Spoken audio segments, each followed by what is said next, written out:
עובדי עיריית פתח תקווה, הסרטון הזה הוא בדיוק בשבילכם. מתי לאחרונה הרגשתם בטוחים לומר בכל רם מה דעתכם? מתי לאחרונה זכיתם להערכה על העבודה הקשה? בינינו, אני לא באמת מצפה לתשובות. אתם ואני יודעים את האמת.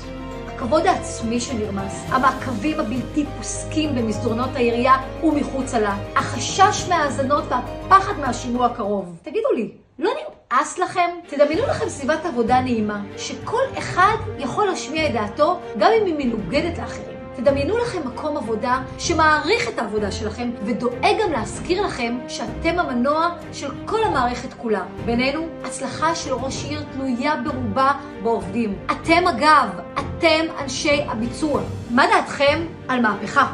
תקשיבו טוב, ב-27 לפברואר זאת ההזדמנות שלכם להחזיר לעצמכם את הכבוד. כבר הספקתם להכיר אותי. מילה שלי זאת מילה. בואו נדבר תכלס. ענת זנזורי לראשות העיר באותיות זן למועצה. ואחרי שאבחר, אדאג שאתם תפסיקו לדמיין סביבת עבודה נעימה. אתם פשוט תתחילו לעבוד בה.